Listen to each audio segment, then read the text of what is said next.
શ્રી કૃષ્ણની આ નીતિઓ તમારું જીવન બદલી શકે છે. પોતાનું કામ છોડીને ભગવાનનું ધ્યાન ધરવાનો કોઈ ફાયદો નથી.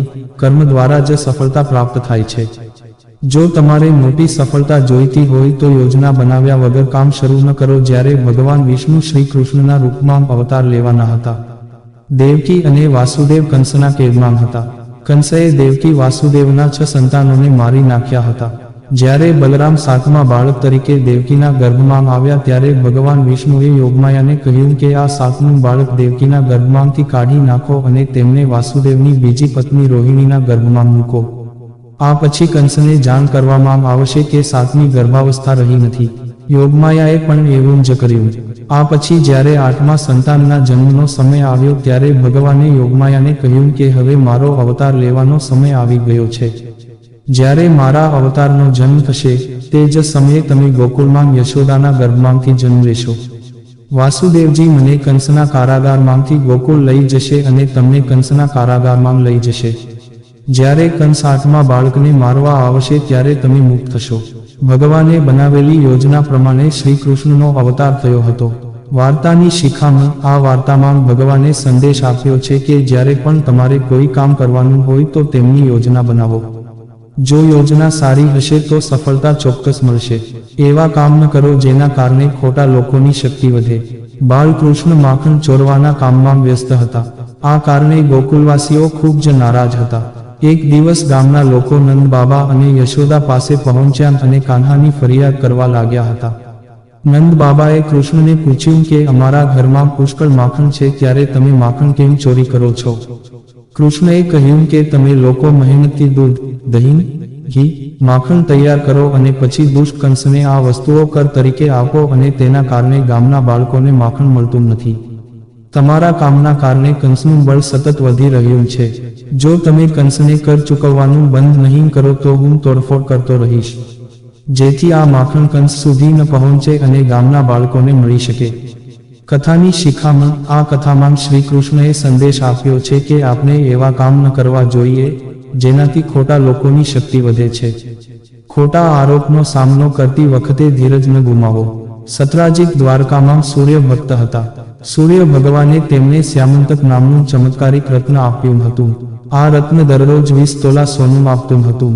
એક દિવસ શ્રી કૃષ્ણએ સત્રાજીતને કહ્યું કે જો તમે આ રત્ન તિજોરીમાં આપી દો તો તેમાંથી મળેલા ધનથી લોકોની સારી રીતે કાળજી લેવામાં આવશે. સત્રાજીતે શ્રી કૃષ્ણને રત્ન આપવાની ના પાડી. આ ઘટનાના થોડા દિવસો બાદ સત્રાજીતના ભાઈ પ્રસેનજીતે રત્ન ચોરી લીધું હતું. પ્રસેનજીત મણિ સાથે જંગલમાં ભાગી ગયો હતો. જંગલમાં એક સિંહે પ્રસેનજીતને મારીને ખાધો. મણિ જંગલમાં જ પડી ગઈ. જ્યારે સત્રાજીતને પ્રસેનજીત અને તેનો મણિ ન મળ્યો ત્યારે તેને શ્રી કૃષ્ણ પર આરોપ લગાવ્યો કે કૃષ્ણએ મારું રત્ન ચોરી લીધું છે અને મારા ભાઈને મારી નાખ્યો છે. શ્રી કૃષ્ણ પર ચોરી અને હત્યાનો આરોપ હતો. શ્રી કૃષ્ણ એ સમયે ગુસ્સે થયા નહીં, ધીરજ રાખી અને આ આરોપને ખોટો સાબિત કરવા જંગલ તરફ ગયા. જંગલમાં શ્રી કૃષ્ણએ સિંહના પગના નિશાન જોયા અને પગના નિશાન પાસે હાડકાંનો ઢગલો જોયો. શ્રી કૃષ્ણ સમજી ગયા કે પ્રસેનજીત સિંહ દ્વારા માર્યો ગયો છે અને મણિ અહીં ક્યાંક પડી ગઈ છે. મણિની શોધમાં શ્રી કૃષ્ણ એક ગુફામાં પહોંચ્યા. જામવંત ગુફામાં રહેતો હતો. જ્યારે શ્રી કૃષ્ણએ રત્ન માંગ્યું ત્યારે જામવંતે તે ન આપ્યું. આ પછી બંને વચ્ચે યુદ્ધ થયું. શ્રી કૃષ્ણ યુદ્ધ જીત્યા. જામવંત સમજી ગયો કે તે ભગવાન શ્રી રામનો અવતાર છે. આ પછી જામવંતે શ્રી કૃષ્ણને રત્ન આપ્યું અને તેમની પુત્રી જામવંતીના લગ્ન પણ ભગવાન સાથે કરાવ્યા. દ્વારકા પાછા આવીને શ્રી કૃષ્ણએ જામવંત પાસેથી તે રત્ન સત્રાજીતને આપ્યું અને સમગ્ર સત્ય કહ્યું. સત્રાજીતને પોતાની ભૂલનો ખૂબ પસ્તાવો થયો. વાર્તાની શિખામણ. જ્યારે પણ આપણા પર ખોટા આરોપો લગાવવામાં આવે છે ત્યારે આપણે ધીરજ ન ગુમાવવી જોઈએ, પરંતુ શાંતિથી આખી વાત સમજીને આરોપોને ખોટા સાબિત કરવા જોઈએ. તમારી શક્તિ પર ક્યારેય અભિમાન ન કરો અને બીજાને નબળા ન સમજો. મહાભારતના યુદ્ધમાં અર્જુન અને કર્ણ સામસામે હતા. બંને દૈવી શસ્ત્રોથી લડી રહ્યા હતા. જ્યારે પણ અર્જુનના તીર કર્ણના રથ પર અથડાતા હતા ત્યારે કર્ણનો રથ ઘણો પાછળ જતો હતો. બીજી તરફ જ્યારે પણ કર્ણના તીર અર્જુનના રથ પર પડતા ત્યારે તેનો રથ થોડો જ પાછળ જતો હતો. આ જોઈને અર્જુનને ગર્વ થયો કે તેના બાણોમાં વધુ શક્તિ છે. જ્યારે અર્જુને શ્રી કૃષ્ણને આ વાત કહી ત્યારે ભગવાને કહ્યું કે કર્ણના બાણોમાં તમારા બાણો કરતાં વધુ શક્તિ છે. ભગવાનની વાત સાંભળ્યા પછી અર્જુને કહ્યું કે આ કેવી રીતે શક્ય છે, મારો રથ થોડો જ પાછો ફરી રહ્યો છે. શ્રી કૃષ્ણએ કહ્યું કે હું પોતે તમારા રથ પર બેઠો છું, ઉપર ધ્વજ પર હનુમાનજી બિરાજમાન છે, શેષનાગે તમારા રથનું પૈડું પકડી રાખ્યું છે. આ પછી પણ કર્ણના બાણોનો આ રથ પાછો સરકી રહ્યો છે, તો તેનો અર્થ એ છે કે તેના બાણોમાં વધુ શક્તિ છે.